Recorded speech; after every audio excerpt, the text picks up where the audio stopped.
मैं नाश्ता लेने बस गया ही था बाहर। उतनी देर में जब मैं नाश्ता लेके आया तो मेरी माँ के ऊपर ससुर हमारे, साली और मेरी बीवी मेरी माँ को बुरी तरीके से मार रही थी कि एक बीमार औरत को आप वो तो जान से मार देते। नहीं मारने दो, मारने दो। मेरी माँ को मार रही है, मारने दो, मार रही माँ को, मार रही है। मतलब मैंने दुनिया छोड़ दी उसके लिए। इतनी मोहब्बत मैंने वाकई में आज मुझे पछतावा होता है कि मैंने जिसकी खातिर मैंने अपनी माँ को छोड़ दिया वही आज मेरी नहीं हुई, कि वही मेरी माँ को मारेगी। हमसे ज्यादा अपनी बीवी बच्चे को चाहा, इस हद तक कि मुझसे अलग रहने के लिए तैयार हो गया कि मैं अपनी बीवी बच्चे नहीं छोड़ूंगा, मैं आपको छोड़ दूंगा। कि माँ से प्रॉपर्टी ले लो, तुम्हारा हक है, ये है वो, क्यों ले लो। ससुर ने कहा कि तुम्हारी बोटी कर करके मैं मारूंगा और ऐसा मारूंगा कि उसको पुलिस भी पता नहीं लगा पाएगी कहाँ मारा है और कहाँ फेंका है। साल 2025 पतियों के लिए काल बनकर आया। बहुत सारे पतियों को मार दिया गया, किसी को ड्रम में भर दिया गया, किसी को गोली से मरवा दिया, किसी की गर्दन कटवा दी गई। बहुत सारी ऐसी खबरें आई। अक्सर आपने समाचारों में सुर्खियां बनते हुए देखा, न्यूज़ चैनल पर देखा। मगर अभी जिस तरह से 2025 खत्म होने के है, अभी भी जो पति हैं, शौहर हैं, वो डरे हुए हैं, सहमे हुए हैं। वो भी किससे? अपनी पत्नियों से।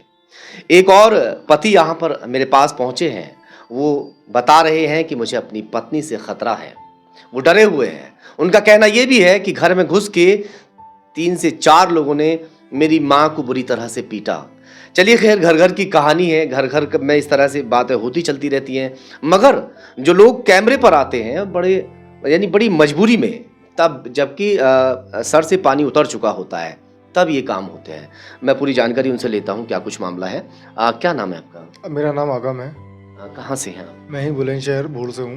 क्या मामला है बताइए थोड़ा। क्यों डर लग रहा है आपको अपनी पत्नी से? कल तक जिसे आप बेनतहा प्यार करते थे, लव मैरिज आपने किया है, आज वो आपकी दुश्मन कैसे बन गई? मैंने लव मैरिज शादी करी थी आज से 4 साल पहले। उसके लिए मैंने इतनी मोहब्बत करी कि मैंने जिसने मुझे पैदा करा मैंने उसको छोड़ दिया, अपने सबको छोड़ दिया। मैं किसी से नहीं मिलता था। बस ये लगता था कि मैं काम करूं, जॉब करूं, बस बीवी बच्चे पालूं। फिर मेरी एक बच्ची हुई।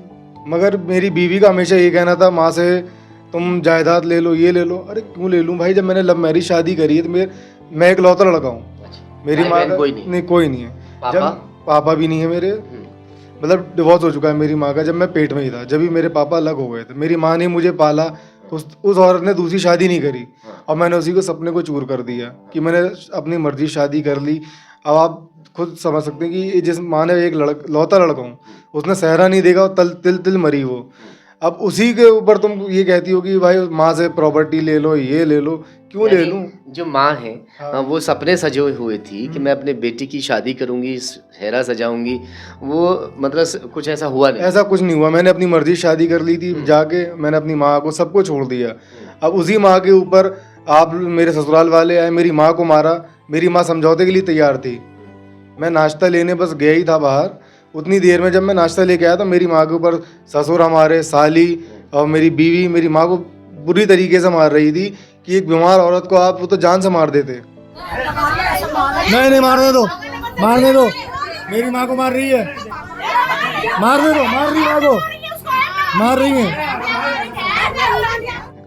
अच्छा, झगड़े तो होते चलते रहते हैं, छोटी मोटी बातें हो जाती, कभी कभी मारपीट भी हो जाती है। झगड़े इतनी बात बढ़ गई है कि देखिए, बड़े करें तो होता है, मगर एक छोटे साली हमारी और बीवी, एक जो बेसहारा है जो बीमार रहती है, उसको मारने का क्या हक बनता है? चलिए मैं माँ से भी बातचीत करूंगा। क्या नाम है आपका? रूही रूही नाम है। जी। आज भी आंखों में आंसू हैं। बहू इस तरह की मिल गई कि उसने जो है घर पे आके हमला कर दिया। जी, बताइए। मेरा एक बेटा, मैंने बहुत सपने सजाए थे अपने बेटे के लिए, मगर मेरे बेटे को बुला के उन लोगों ने अपने घर से शादी करी, मुझे खबर भी नहीं दी। फिर मेरा बेटा 4 साल के बाद आया, जब बेटी हो गई उसके 2 महीने की।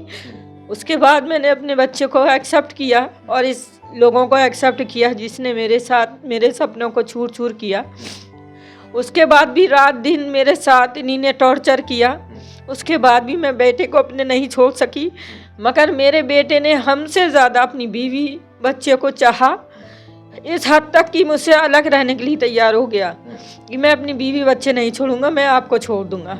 उसके बावजूद भी हमारे बहू ने और साली ने आके मेरे घर को घेरा और बोला आप मैं यहाँ नहीं रह सकती, आप किराए पे रहेंगी और मैं और मेरा बच्चा मेरा परिवार रहेगा पूरा। उसके बाद शाम में अपने घर से बाप को, फूफी को, भाई को बुला के एकदम अचानक मेरे ऊपर हमला किया।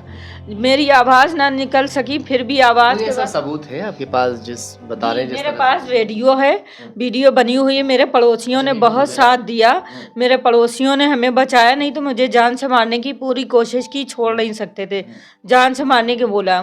ससुर ने, बेटे के ससुर ने कहा कि तुम्हारी बोटी कर करके मैं मारूंगा और ऐसा मारूंगा कि उसको पुलिस भी पता नहीं लगा पाएगी कहाँ मारा है और कहाँ फेंका है। उसके बाद इन लोगों ये ने बताइए, जब आपका डाइवोर्स हो गया था उस दौरान जो बेटे हैं आपके, उनकी क्या उम्र रही होगी? आप दूसरी शादी भी कर सकते थे, शादी भी नहीं, मैं अपने बेटे को किसी और दूसरे शौहर से बांट नहीं सकती थी। मैं अपने बेटे के लिए सब कुछ त्याग दिया था। मैंने अपने जज्बात, अपनी हर ख्वाहिश को ख़त्म कर क्या दिया उम्र था। रही होगी उस वक्त आपकी? मेरी उम्र 16 साल थी, 17वीं साल में मेरा बेटा हो गया था। अच्छा, जी। कम उम्र में शादी हो गई थी? कम उम्र में शादी हो हाँ, गई? कम उम्र में मेरी शादी हो गई थी। उसके बाद मैंने अपनी ज़िंदगी सिर्फ बेटे के ऊपर काटी और मैं आज भी यही चाहती थी कि मैं अपने बेटे और बहू पे काटूं, मगर बहू ने हमें समझा नहीं, यहाँ तक कि 2-2 रोटी को तरसाया, काम घर में नहीं किया।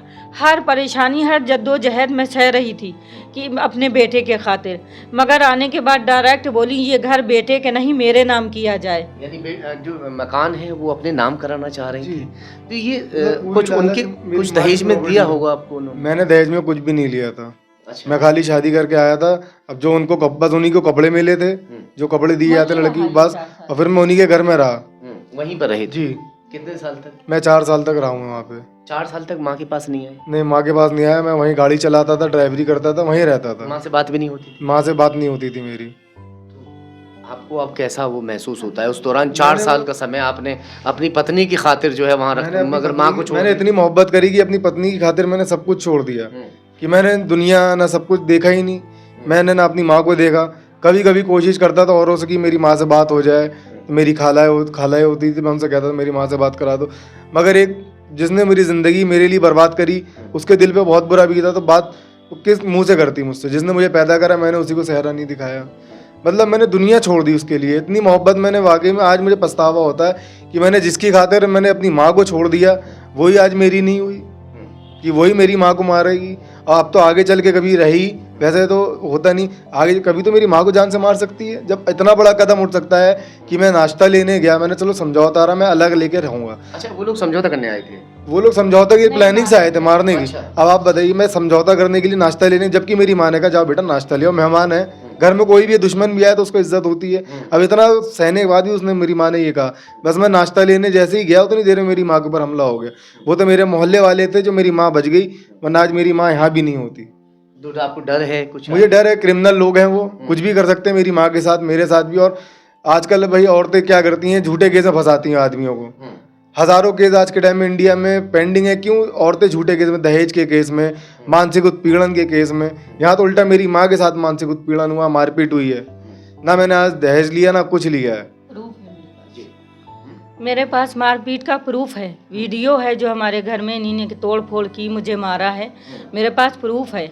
मैं यही गुजारिश करूंगी आप कि क्या मेरे चाहते साथ हैं कि इंसाफ क्या हो। होना चाहिए? मुझे इंसाफ चाहिए, इंसाफ मुझे और मेरी चाहिए। माँ को इंसाफ चाहिए। जो उनको बस मेरे बेटे को इंसाफ चाहिए, क्योंकि ये क्रिमिनल लोग हैं, मुझे और मेरे बेटे साथ कुछ भी कर सकते हैं। यही आप लोगों से हमारी गुजारिश है, मुझे इंसाफ दिलाया जाए और मुझे सेफ्टी के लिए सेफ्टी होनी चाहिए।